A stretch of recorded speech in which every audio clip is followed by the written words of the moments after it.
can't do this with you here. I get stressed out. Really? No, you can't. I feel like I'm getting good support, but then I'm also stressed. Okay, so this video is one that I'm making because someone requested that I cover this topic about cultural appropriation. And cultural appropriation has been defined by Urban Dictionary as the ridiculous notion that being from a different culture or race, especially white, means that you're not allowed to adopt things from other cultures. And I feel like that is where most people get it wrong straight away. And if you misunderstand the definition of a concept, you are at risk of completely misunderstanding injustice completely. Cultural appropriation refers to the power dynamic which allows people from a dominant culture or dominant race to adopt and take things from people from marginalised cultures or races without paying any sort of respect or homage to the originators or the culture in which it originated from.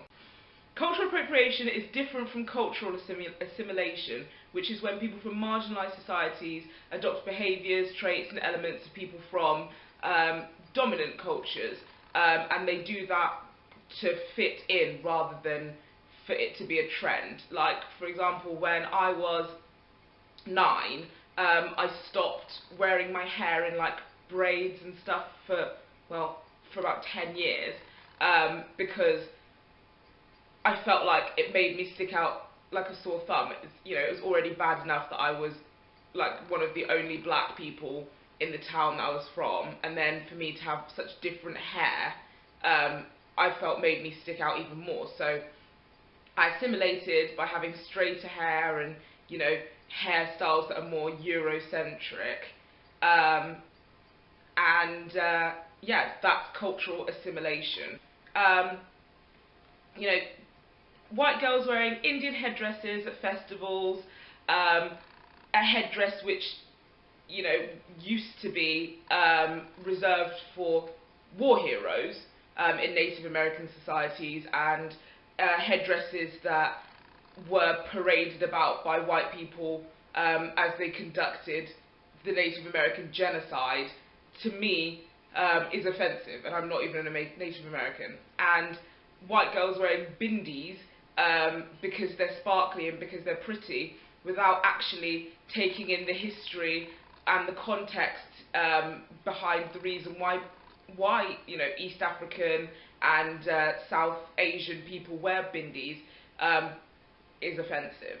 I feel like a lot of white people feel like they're scared to wear, traditionally black hairstyles like cornrows and braids for fear of cultural appropriation. And the issue I find with white people wearing those kind of hairstyles is not the hairstyle itself, because I know a lot of people say hair is just hair, but for a black person, your hair is not just your hair. Your hair is, something that's been so heavily politicised throughout history. Afros in the 60s were a sign of black resistance. Braids and cornrows in African societies are a sign of status and age, and a lot of hairstyles are deemed ghetto when they're on a black person, and then a white person wears them and they're deemed edgy, like Kim Kardashian boxer braids, which, are cornrows. We've been doing them for years, and I don't understand why they've now become Kim Kardashian boxer braids. We've lived the negative experiences of those hairstyles so that Kim Kardashian can basically profit from our culture, and that's cultural appropriation. She's given no kind of respect or homage to black people, around the world. Yoga is another practice that I look at, and I feel like it has been recolonised and appropriated by white people. During British colonisation of India, yoga was criminalised, and now it's kind of been turned into a billion-dollar industry where white middle-class people can go to, centre themselves spiritually. Angela Stenberg said, "What if we loved black people as much as we love black culture?" And I feel like that is, you know, one of the arguments at the crux of cultural appropriation. And basically the rules are, if you want to avoid cultural appropriation, engage with the people and the culture on more than just an aesthetic level. If you are wearing cornrows and big hoop earrings and bindies, yet you are ignoring the plight of the people whose culture you're stealing from, and you don't speak up on black rights, you know, on any of, you know, people of colour's rights, I think that's, you know, personally offensive. Don't wear or engage in any elements of sacred culture. Don't do it. If you want to know what's sacred, then Google it. You have a laptop, you have a phone, you have a tablet, just do it. Actually appreciate the culture. Don't just steal it and not give credit to. Get your hair done by a black person, get your henna done by an Indian person, go to a yoga class run by an Indian person that's not just asana based. Finally, just understand the struggles of the people in which these elements have come from, so that you can appreciate their culture, the struggles they've had to go through. A lot of people of